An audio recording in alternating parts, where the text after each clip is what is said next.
Melanjutkan cerita sebelumnya.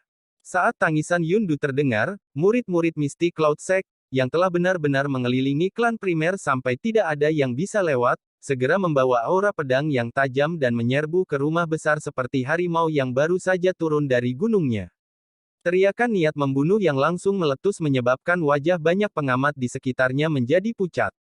Membunuh. Teriakan yang jelas dan dingin juga bergema saat banyak murid Misty Cloud Sekte mengerumuni klan primer seperti air banjir. Segera, orang bisa mendengar suara busur digantung di seluruh rumah. Sesaat kemudian, panah yang tak terhitung jumlahnya merobek udara, mengubahnya menjadi panah hujan yang berkerumun di atas toren berwarna putih. Panah hujan diam-diam memblokir beberapa momentum serangan dari Misty Cloud Sect. Namun, segera setelah itu, kelompok yang tak terhitung jumlahnya dari Doki yang cerah melonjak dan efek panahnya sangat berkurang. Dengan menggunakan momentum ini, toren berwarna putih itu bergerak lebih dekat ke mansion. Beberapa orang yang lebih cepat sudah berada di dekat rumah itu sendiri. Pop, pop. Namun, sekali lagi ada suara rendah dan dalam yang luar biasa dari busur yang ditarik tepat saat serangan Misty Cloud Sect masuk dalam jarak 100 meter dari mansion. Setelah itu, banyak panah, berwarna merah darah, tiba-tiba melesat keluar dari mansion. Panah hujan darah merah ini jelas memiliki perbedaan besar dibandingkan dengan panah hujan biasa dari sebelumnya. Ini bisa dibedakan dari suara yang dipancarkan ketika tubuh panah terbang melintasi langit. Selain itu, ketika panah hujan ini menghantam murid Misty Cloud Sect, Doki yang berlama-lama di permukaan tubuh mereka jelas tidak menimbulkan banyak hambatan untuk panah. Sebaliknya, karena kekuatan yang terlalu besar, sisa kekuatan panah setelah menembus tubuh seseorang bahkan akan menembus tubuh orang di belakang. Jenis panah yang menakutkan ini menyerang kekuatan yang menyebabkan orang-orang yang menonton dari jauh merasakan dingin di seluruh tubuh mereka. Panah berwarna darah menembak dengan liar dan meninggalkan jejak samar di langit. Setiap kali panah ditembak, itu akan menyebabkan sejumlah murid Misty Cloud Sect jatuh dengan lemah ke tanah.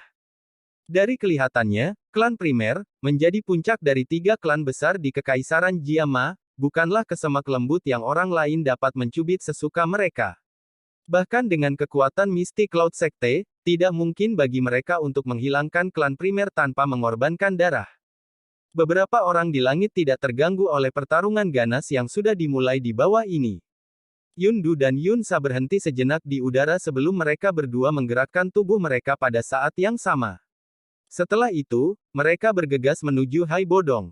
Melihat bahwa keduanya benar-benar menyerbu Hai Bodong, Primer Tengshan segera berteriak dengan dingin, "Dua tua, apakah Anda lupa tentang saya?" "Hihi, Tengshan, bagaimana kita berani melupakanmu? Tidak perlu bagi tetua Yundu dan Yunsa untuk terlibat ketika berhadapan dengan Anda. Biarkan mereka dengan tenang menghabisi Hai Bodong."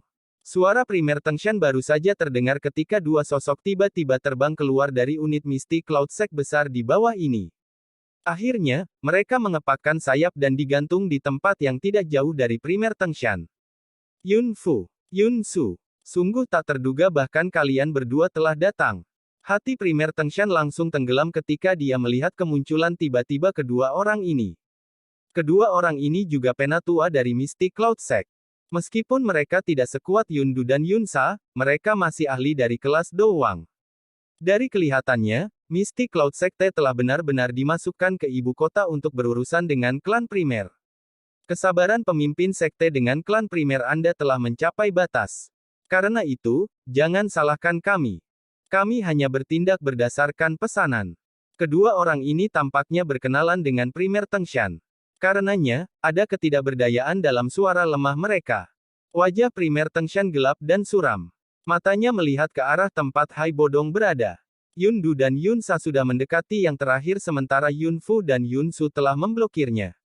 3 aura kuat dari tubuh mereka menyebabkan Doki di tubuhnya tidak dapat bersirkulasi dengan lancar meskipun dia agak terpisah. Do Huang yang elit memang jauh dari apa yang bisa dibandingkan dengan Do Huang yang biasa. Kamu harus hati-hati, aku akan berurusan dengan 2 orang ini. Anda harus merawat diri sendiri. Sementara Primer Tengshan khawatir tentang Hai Bodong, suara yang dalam yang terakhir telah dikirimkan kepadanya. Primer Tengshan hanya bisa meletakkan kekhawatiran di hatinya ketika mendengar ini. Tatapannya berbalik ke arah lawannya di depannya. Dengan flip tangannya, Doki yang kuat melonjak keluar dari tubuhnya. Kekuatannya mungkin tidak sebanding dengan Hai Bodong, tapi itu bukan sesuatu yang harus diremehkan. Maaf menyinggung Anda. Yun Fu dan Yun Si tidak berani melukai lawan mereka karena mereka merasakan riak energi yang sudah meletus dari sisi primer Tengshan. Mereka berteriak ke arah primer Tengshan sebelum segera mengepakkan sayap mereka. Berubah menjadi bayangan hitam, mereka bergegas menuju yang terakhir. Primer Tengshan memandangi dua sosok manusia yang bergegas dengan mata suram.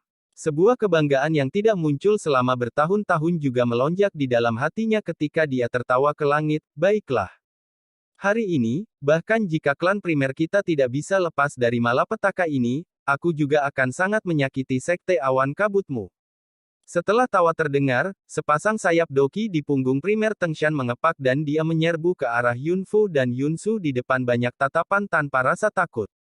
Sesaat kemudian, ledakan energi seperti guntur bergema di langit di atas kota suci Jiama. Seluruh ibu kota telah pada saat ini, melemparkan semua pandangan mereka ke arah pertempuran hebat antara yang kuat. Pertempuran ini akan menentukan kelangsungan hidup klan primer.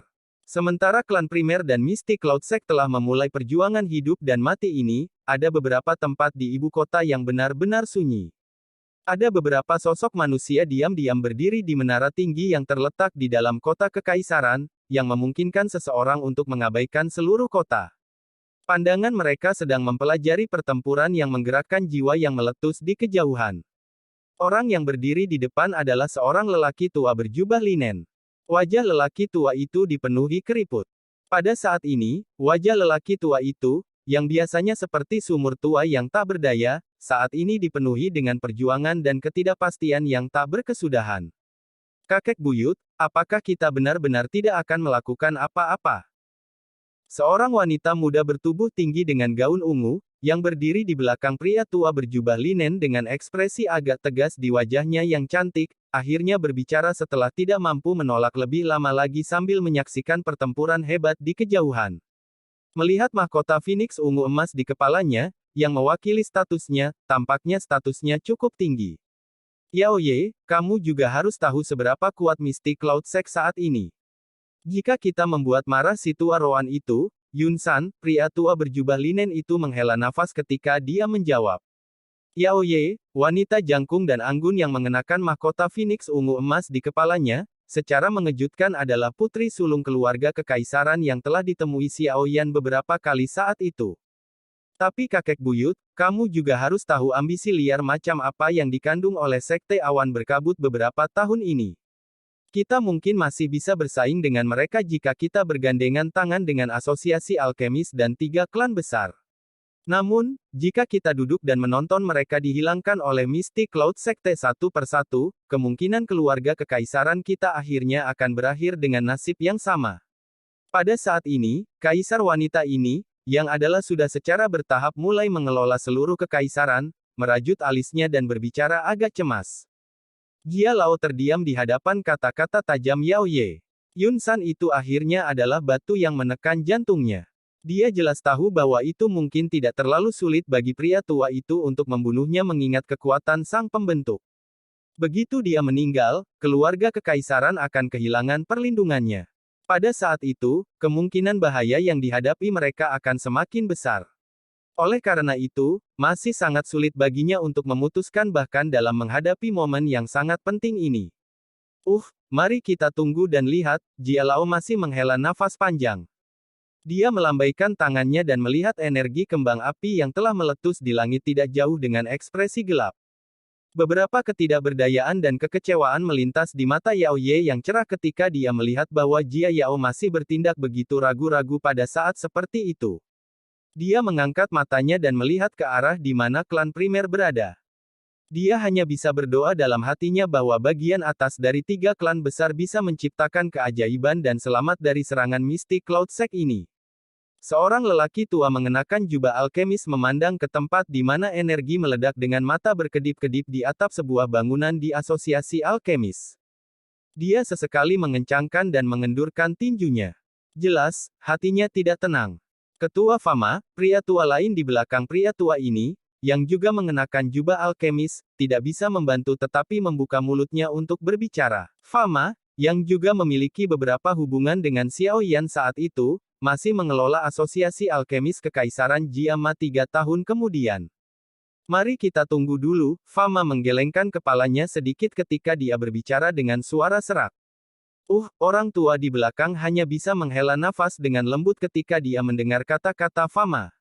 Anggota inti di klan Nalan juga berdiri di sebuah gedung tinggi melihat pertarungan yang meletus di kejauhan. Orang yang berdiri di tempat pemimpin dengan ekspresi tidak pasti secara alami adalah orang terkuat di dalam klan Nalan, Nalan Jie. Ayah, masalah ini, Nalan Su mengungkapkan ekspresi serius saat dia dengan lembut berbicara di belakang Nalan Jie. Tunggu. Nalan Jie mengencangkan wajah tuanya. Beberapa saat kemudian, sebelum dia mengucapkan kata ini, dia juga tidak berani menyinggung makhluk besar yang dikenal sebagai Mystic Cloud Sect. Meskipun Nalan Yanran juga anggota dari Mystic Cloud Sect, tidak hanya Yun Yun ditempatkan di bawah tahanan rumah tetapi Nalan Yanran juga memasuki apa yang disebut gerbang kehidupan dan kematian. Tidak ada berita tentang dia selama 3 tahun. Bahkan dia tidak tahu apakah dia sudah mati atau masih hidup. Semoga, Mystic Cloud Sekte akan membiarkan klan Nalan kami pergi karena Yanran. Nalan Su tertawa getir saat dia diam-diam berbicara dalam hatinya. Namun, pada saat itu, martabat klan Nalan akan benar-benar hilang. Keraguan dan perjuangan yang sama juga diberlakukan di klanmu, yang merupakan salah satu dari 3 klan besar.